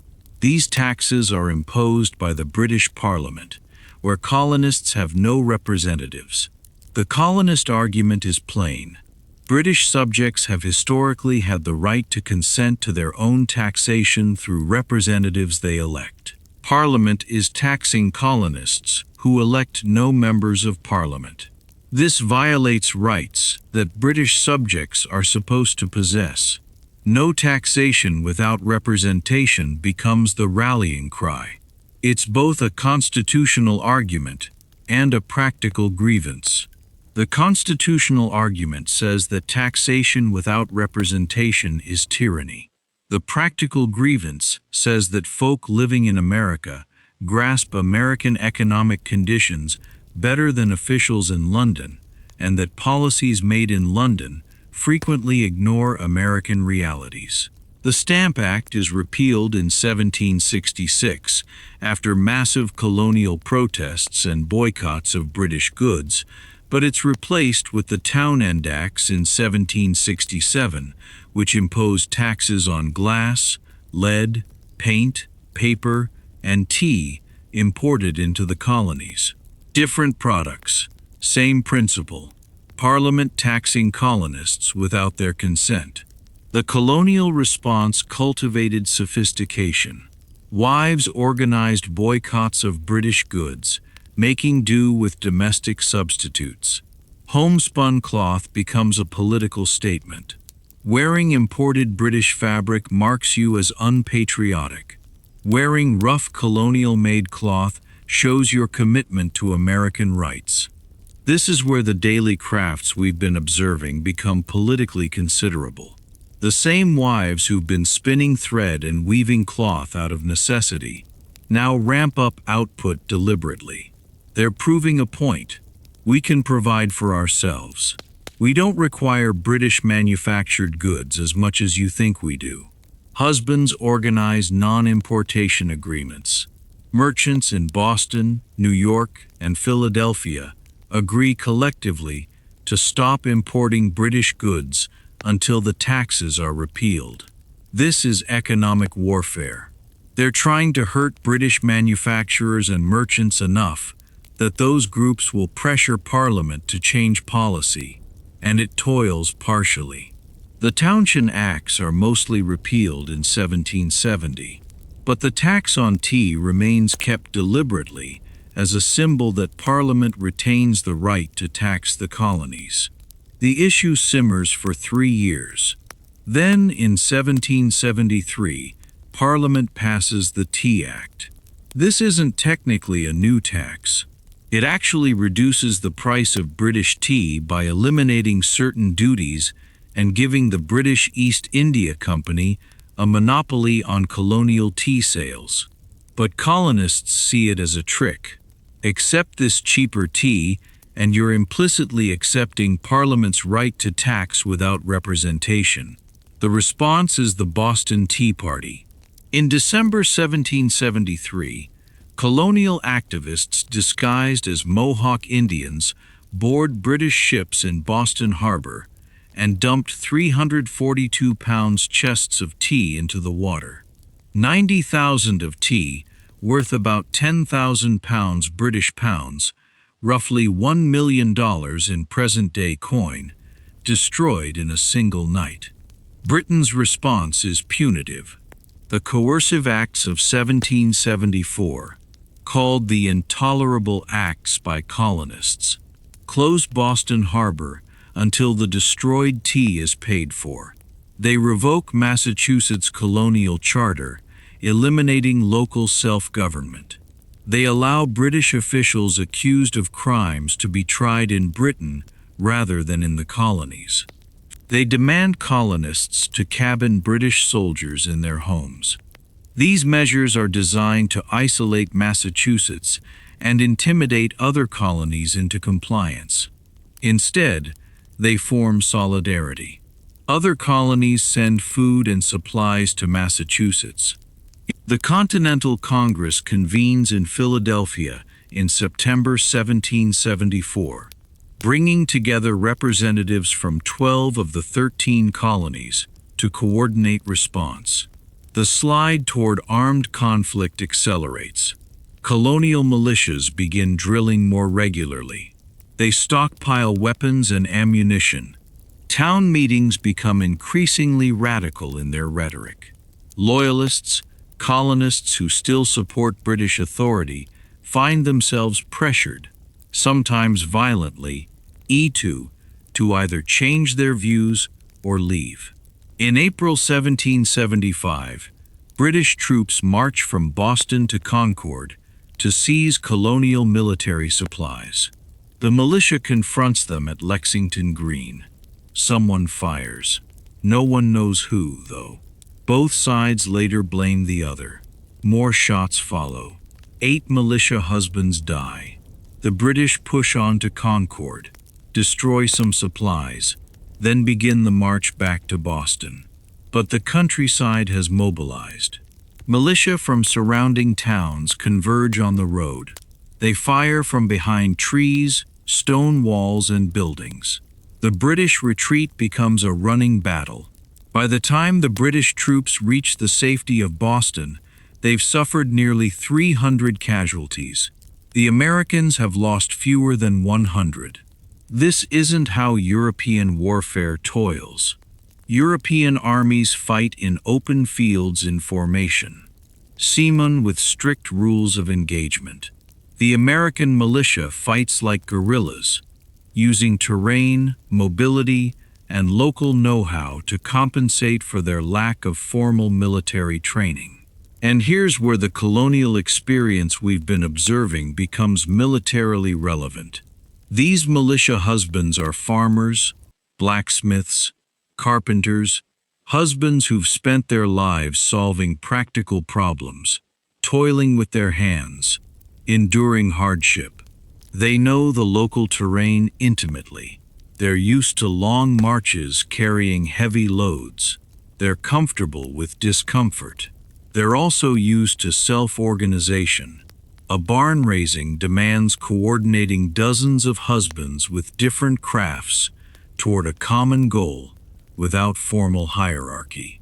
A town meeting demands debate, compromise, and collective decisions. Yet these experiences form a culture where ordinary husbands feel capable of organizing themselves for action. The British troops are professional soldiers, better trained, better equipped, better disciplined. But they're also far from home, dependent on supply lines that stretch across the Atlantic, unfamiliar with the terrain, and increasingly isolated in a hostile population. The Continental Congress reconvenes in May 1775 and takes the dramatic step of forming a Continental Army with George Washington as commander. The transition from colonial militia to an actual army is grueling. Militia are used to serving for short periods, then going home to their farms. The Continental Army requires husbands who will stay for longer terms. The enlistments are measured in months or years, not weeks. The conditions at Valley Forge in the winter of 1777 to 1778 test everything these husbands have learned about survival. If this story is holding you gently, subscribe to Timeless Whispers and rest a little longer with us. The Army camps in Pennsylvania, with inadequate food, inadequate clothing, inadequate shelter. Husbands sleep in rough log huts with minimal insulation. Many lack proper shoes. They wrap their feet in rags and leave bloody footprints in the snow. Disease kills more husbands than the British do. Typhus, typhoid fever, dysentery, and pneumonia spread through the crowded, unsanitary camp. Of the 12,000 husbands who enter Valley Forge, about 2,000 die during that winter. Not from battle, from cold, hunger, and disease. But here's the thing: 10,000 endure. 10,000 husbands endure conditions that would kill present-day soldiers. They endure since they've spent their lives enduring. They know how to endure on minimal food. They know how to stay alive in the cold. They know how to cope with discomfort that present-day folk can barely imagine. And they stay, since they believe in what they're fighting for. This is the critical element. They're not conscripts forced into service. They're volunteers, husbands who've chosen to risk their lives for a cause. That cause is framed in the Declaration of Independence, written in July 1776, which transforms a rebellion over taxes into a revolutionary statement about human rights. We hold these truths to be self-evident, that all husbands are formed equal, that they are endowed by their Creator with certain unalienable rights, that among these are life, liberty, and the pursuit of happiness. The irony of slaveholders writing about equality and liberty isn't lost on everyone, even at the time. Some folk, including enslaved folk themselves, point out the contradiction, but the words form a standard against which America can be judged, a standard that will eventually be used to challenge slavery, though that won't happen for nearly another century. For now, the revolution continues. The war drags on for years, battles won and lost, territory gained and surrendered, moments of hope and moments of despair. The Americans have advantages: fighting on their own territory, local support, leadership that understands guerrilla tactics. The British have advantages: professional army, naval superiority, more resources. What tips the balances? French intervention. France, still bitter about losing the 7 Years' War to Britain, sees an opportunity to weaken its rival. French coin, sends troops, and eventually French troops and French naval power turn the tide. The decisive battle at Yorktown in 1781 succeeds partly since a French fleet prevents British ships from evacuating or reinforcing their troops. When Cornwallis surrenders at Yorktown in October 1781, it effectively ends the war, though the formal peace treaty won't be signed until 1783. The colonies have won.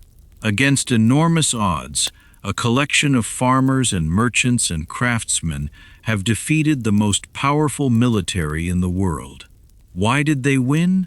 The standard answer emphasizes French aid, British strategic mistakes, and American determination. But there's something deeper. The colonial experience itself prepared Americans for this fight. Self-reliance wasn't just a virtue, it was a survival craft, cultivated through generations of raising cabins, growing food, making tools, and solving problems without outside aid. When the Continental Army ran short of supplies, soldiers improvised. When traditional tactics didn't toil, they adapted. When formal authority was absent, they organized themselves. The settlement cooperation that aided households endure winters became military cohesion that held units together through brutal conditions. The barn-raising mentality, everyone contributing to a shared project, transferred to military logistics, to raising fortifications to forming supply networks. The experience of local self-government in town meetings and colonial assemblies formed a political culture where ordinary folk felt entitled to have opinions about how they should be governed. This isn't universal in human history. In most societies through most of history, those ordinary folk accept that their rulers are plainly better than them, smarter, more capable, chosen by God or birthed to lead. But colonial Americans had spent generations governing themselves at the local level. They elected selectmen who managed town affairs. They voted on town budgets. They debated policy in public meetings. This formed a sense that government should be answerable to the government, not the other way around. When British policy conflicted with what colonists thought was right, they didn't just accept it. They argued back. They organized resistance. They eventually took up arms. This wasn't inevitable. Plenty of colonial subjects in other parts of the world accepted imperial authority. But the particular combination of self-reliance, local self-government, and economic independence that characterized the American colonies formed a culture prepared to fight for independence. The victory in the Revolutionary War doesn't immediately solve all problems. The new nation has to figure out how to govern itself. The Articles of Confederation, the first attempt at forming a national government, prove inadequate. A constitutional convention in 1787 produces a new framework that balances state and federal power, forms a network of checks and balances, and establishes representative government with elected leaders.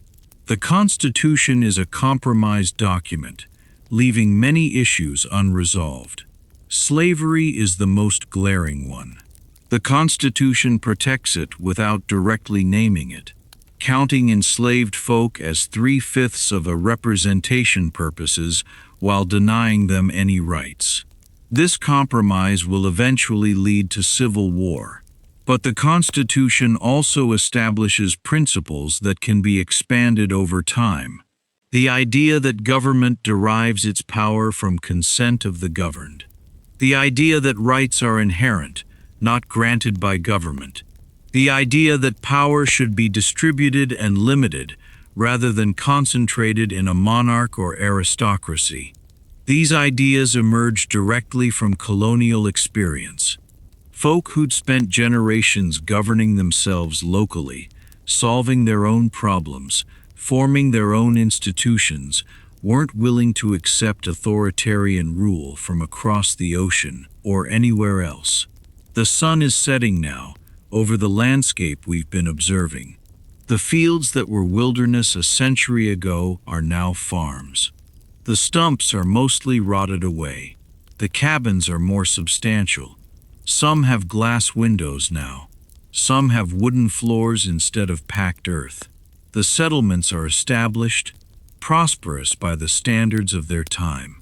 The folk walking these roads, toiling these fields, tending these fires, have raised something notable. They've formed a society from raw materials and determination. They've endured winters that tested their networks to the breaking point. They've raised networks of trade and cooperation that function across distances and differences. And they've formed a new nation based on principles that were radical for their time and remain challenging even now. The idea that ordinary folk can govern themselves, that rights belong to individuals, not just to aristocrats or kings. Third, that government should serve the folk, rather than the folk serving the government. The gap between these ideals and the reality is enormous. Wives can't vote. Enslaved folk have no rights at all. Native Americans are being pushed off their lands. The promise of equality is extended to only a modest fraction of the population. But the ideals exist, written down, established as standards. Over the next 2.5 centuries, folk who are excluded from that initial promise will use the language of the Declaration and the Constitution to demand inclusion. Wives will cite these documents in fighting for suffrage. Abolitionists will use them to argue against slavery. Civil rights activists will invoke them in challenging segregation. The colonial experience formed more than just a nation. It formed a set of assumptions about human capability and human rights that continue to shape American culture.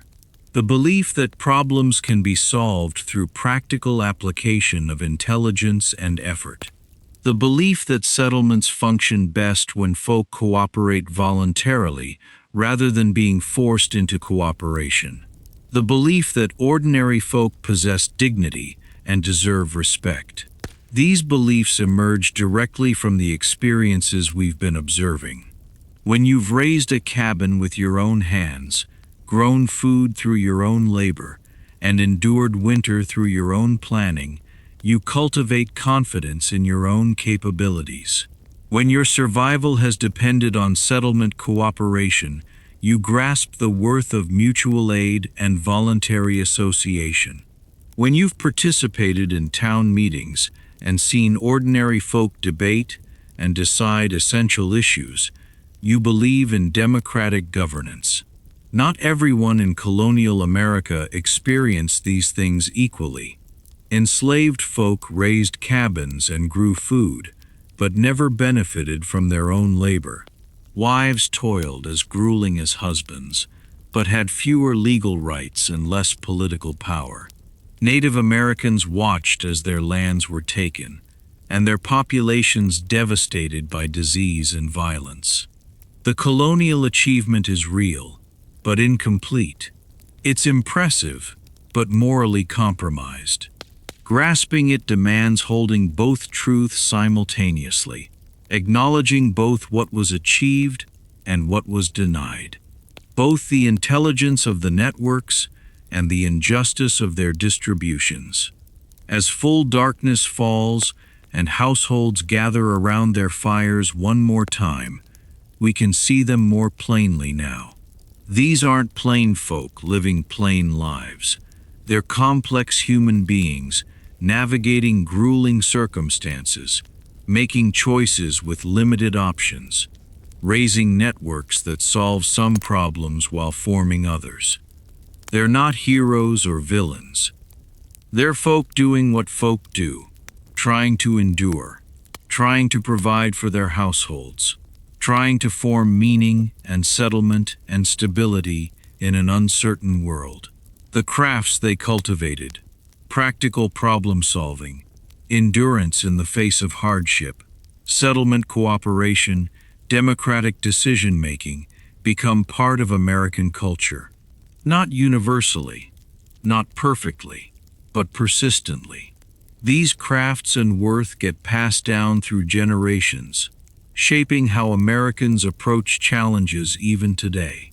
When present-day Americans face problems, the instinct is frequently to roll up our sleeves and try to fix things ourselves, rather than waiting for authority figures to solve problems for us. When settlements face disasters, neighbors aid each other before official relief arrives. When institutions fail to serve people's requires, there's a tendency to form new institutions rather than just accepting failure.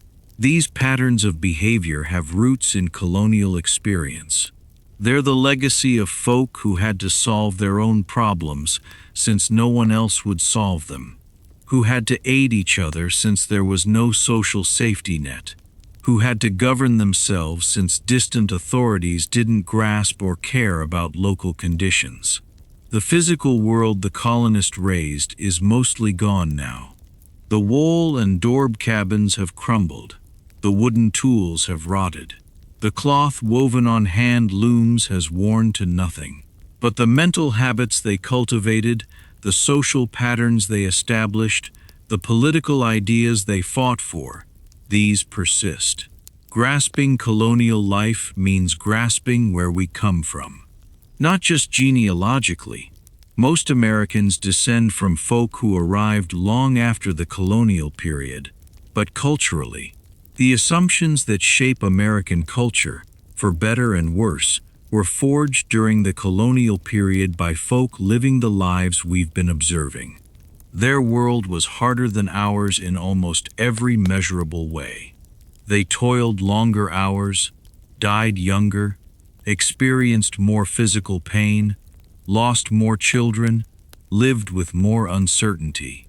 Present-day life, and with its comfort and convenience and safety, is objectively better by almost any standard you might apply.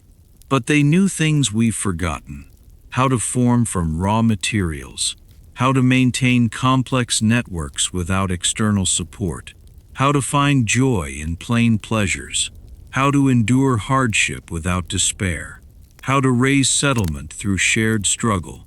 There's something worth preserving in that know-how. Something worth remembering even as we're grateful we don't have to live that way anymore. The recognition that humans are capable of notable things when necessity demands it. That settlements can function through voluntary cooperation. That ordinary folk possess extraordinary resilience.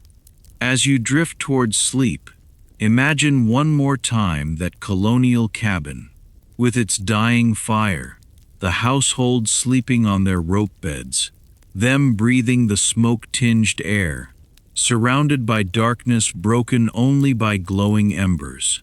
They'll wake tomorrow and do it all again.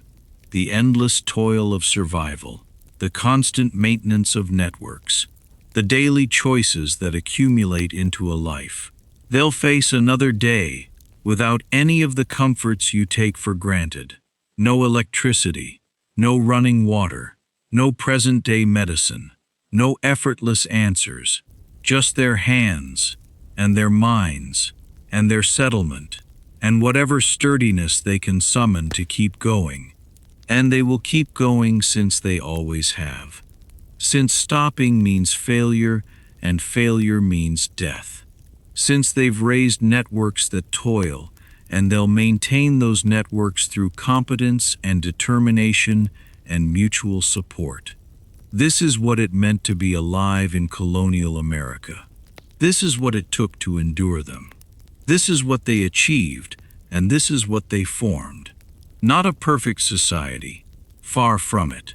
Not even a just society by present-day standards, but a functioning society raised from wilderness by folk who refused to give up. And in raising that society, they raised something else too. They raised the foundation for a nation that would struggle with its contradictions for centuries. A nation that promised more than it delivered, but kept the promise alive long enough for excluded folk to claim it. A nation shaped by self-reliance and settlement cooperation, by practical problem-solving and democratic ideals, by the daily experiences of ordinary folk doing extraordinary things. Sleep well. The fire is banked. The doors are latched. The household is safe for another night. Tomorrow brings more toil, more challenges, more opportunities to prove that humans can thrive, even in grueling circumstances. Tomorrow. But for now, rest. Let the sounds of a colonial night, the settling of timbers, the crackle of dying embers, the quiet breathing of sleeping folk carry you into peaceful sleep. You've walked in their shoes. You've seen their world. You've grasped their struggles and their successes. And perhaps in grasping them, you've learned something about what humans are capable of when challenged, about what matters when you strip away present-day conveniences, about what endures when everything else is stripped away. Good night, sleep well, and remember, thank you for spending this quiet hour with Timeless Whispers.